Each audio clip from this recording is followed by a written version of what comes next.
Please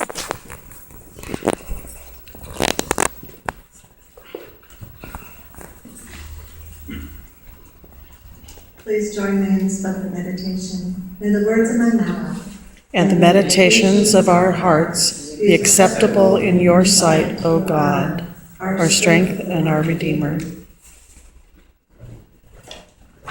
How many of you here have seen the movie Finding Nemo?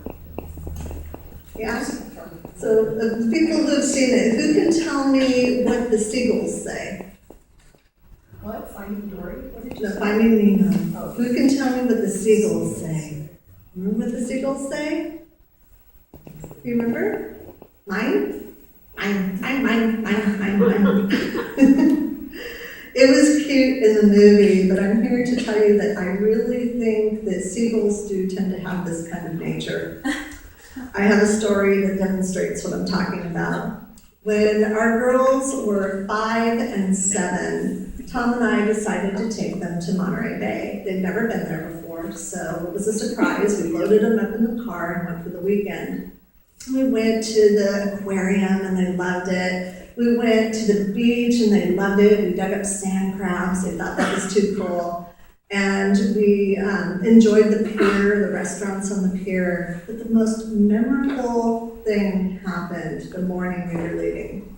We checked out of the hotel and we decided to have breakfast on the beach. So we went to a restaurant and we got a pancake breakfast for each of us. And we found a really nice picnic bench to sit at right on the beach. And we enjoyed the waves coming in and crashing on the beach and the salt air. And one little seagull flew over and was sitting by the table.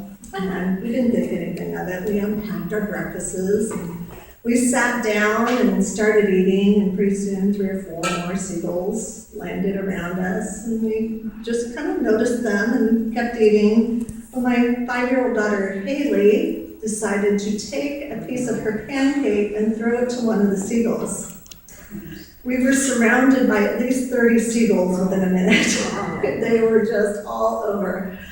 And we started, throwing pieces of pancake to try and get them away from the table. It didn't work. So the seagulls, some of the seagulls got more than their fair share. You know, they were grabbing every piece that was thrown out, while other seagulls weren't getting very much at all. And so Tom took one whole pancake and he throws it like a frisbee into the air. And one seagull came and swooped down and grabbed that pancake and flew away. And all the other seagulls followed it, leaving us in peace. But I had to shudder at the thought of what it was going to be like, the scene of where that seagull landed with that pancake.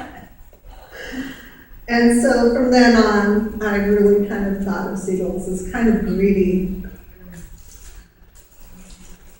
That's how the people of Jericho thought of Zacchaeus, a greedy cheat.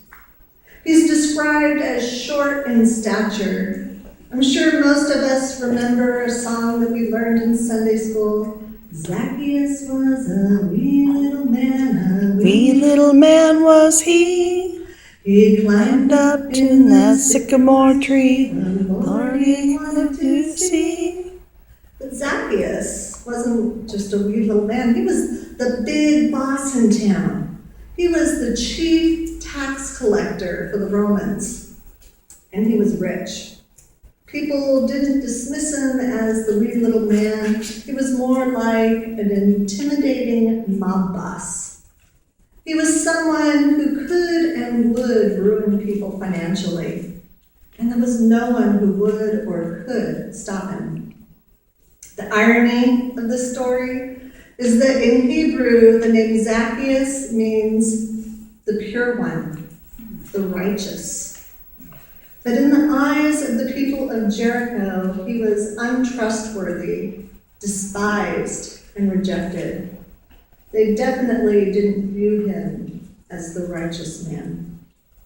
They understood that he had made himself rich by taking from others more than anyone could possibly need, probably more than he could spend in his entire lifetime. For this, he was classified a sinner. Luke tells us he was trying to see who Jesus was, but on account of the crowd, he could not, because he was short in stature. So he ran ahead and climbed a sycamore tree to see him, because he was going to pass by that way.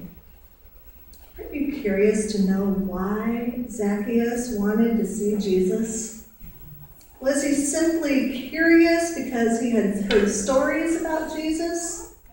Did he feel he had a deeper spiritual need that he thought Jesus might meet?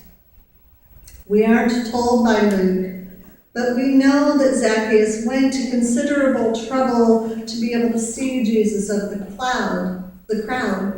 He climbed the tree, and Jesus calls to him and tells him to come down because he's going to his house. This wasn't a new tactic or a publicity stunt for Jesus.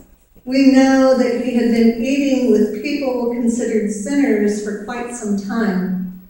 This was a regular practice for Jesus and the disciples. So here again, Jesus turns the world upside down.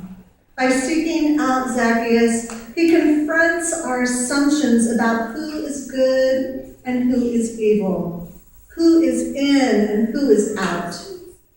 Like the crowd gathered in Jericho, murmuring about Zacchaeus, it's easy to label people and write them off as lost.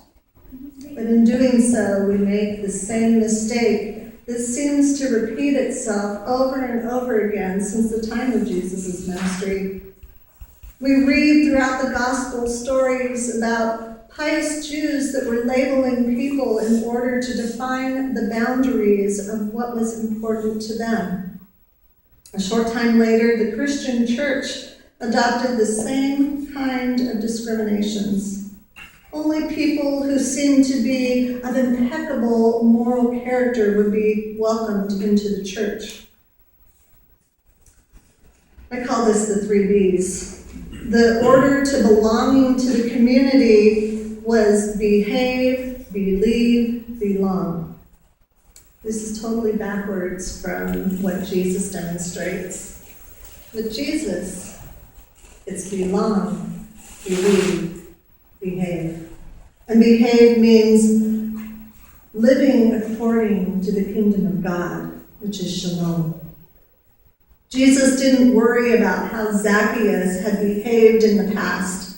Jesus called him down and included him by going to his house. Jesus did this before Zacchaeus announced his plan to give away half of all his wealth and to pay back 4 times anything he had taken by fraud. And when Zacchaeus makes his public profession, Jesus says, "Today salvation has come to this house." In the story about Zacchaeus, Jesus demonstrates what is possible with God. We can see that people have a change of heart and live up to their God-given potential. We also see that one person's spiritual salvation can lead to the physical salvation for many other people.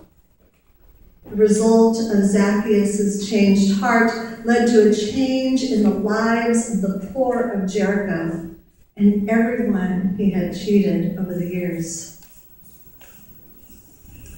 It turns out Zacchaeus does live up to his name. He is the righteous one. Jesus knew he had that potential all along. I'd like to think that as Zacchaeus lived up to his word and gave from his riches, gave it back to the community, that he was energized by that. That in letting go, he experienced spiritual growth. Jesus' mission is to seek and save what was lost. In doing so, the world is transformed. That's why I love the United Methodist mission. Our mission statement says, our mission is to make disciples of Christ for the transformation of the world. It doesn't stop at spiritual saving. When people become disciples, we are moved to live in ways that better the lives of all. We don't keep the whole pancake for ourselves, we share the pancake. Our world doesn't have to look like the pandemonium of a flock of seagulls all going after the same pancake.